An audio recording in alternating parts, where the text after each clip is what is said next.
Hello বন্ধু। তো আজকে আমরা বেরিয়েছিলাম একটা জিনিস, সেটা হচ্ছে একটা ক্যাফেতে যাব বলে।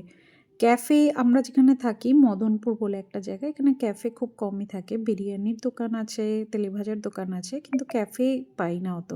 তো একটা ক্যাফের যেই খবর পেয়েছি, আমি আর শুভ বেরিয়ে পড়েছি শীতের রাতে সেই ক্যাফেটা খুঁজে বার করতে।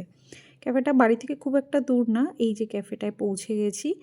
ক্যাফেটা বড় রাস্তার উপরেই, চারপাশে মাঠ, কিন্তু সুন্দরভাবে সাজানো যাতে আলাদা করে চোখে পড়ে। আর সামনে বাইক রেখে, আর দেখতেই পাচ্ছ আলো দিয়ে এন্ট্রান্সটা খুব সুন্দর করে সাজানো। আর সামনে একটা বেশ ব্রিজ মতো আছে, যেটার পর রুফটপ ক্যাফেটায় যাওয়া যায়। আর এটার যে কিচেনটা একদম সামনেই, যাতে দেখা যায়, বেশ পরিষ্কার পরিচ্ছন্নই মনে হলো কিচেনটা দেখে।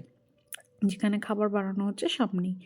তো সাজানো জায়গাটা দিয়ে অনেকেই ফটো তুলছে। ইভেন উপরে রুফটপে যাওয়ার পর ওখানে একটা সেলফি কর্নারও আছে, দেখলাম সবাই ওখানে বসে ফটো তুলছে। নীল দিগন্তে ক্যাফেটার নাম, সেখানেই। আর যখন মেনু চেক করলাম, মেনুতে সব রকমই জিনিস আছে দেখলাম, মানে স্টার্টার থেকে শুরু করে veg, non veg, main course, Indian, Chinese, সব অপশানই আছে। আর বসার জায়গাটা তো বেশ কোজি একটা ফিলিং দিচ্ছিল। সুন্দর লাইটিংসগুলো চারপাশে ভালো লাগছিল, মানে অ্যাম্বিয়েন্সটা ভালো লাগছিল। আর সামনে দিয়ে রাস্তাটা দেখা যায় বলে ওইটাও, মানে একটা মনে হচ্ছে না যে কোথায় বসে আছি, রাস্তা দিয়ে গাড়ি চলাচল করছে। তো ভিড়, হালকা ভিড় ছিল। আমি ফার্স্টেই অর্ডার করি একটা কফি, হট চকলেট কফি। কফিটা আমার টেস্ট অনুযায়ী আরেকটু কড়া হতে পারতো, কিন্তু ভালোই ছিল, ঠান্ডার মধ্যে ভালোই লাগছিলো খেতে। নেক্সট করি লেমন ফিশ।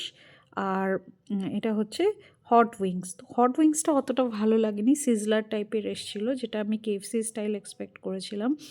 আর লেমন ফিশটা বেশ ভালো লেগেছিলো, লেমন গার্লিক ফিশ। আর সার্ভিংয়ে একটু টাইম লাগে, বাট চলে আসে। সবাই কাপল বা ফ্যামিলি মিলে অনেকেই বেশিরভাগ গেছিলো। তো তারা ফটো তুলছিল। সামনেও বসার জায়গা আছে, রুফটপ ছাড়াও বন্ধুরা মানে বসে চা খাচ্ছে।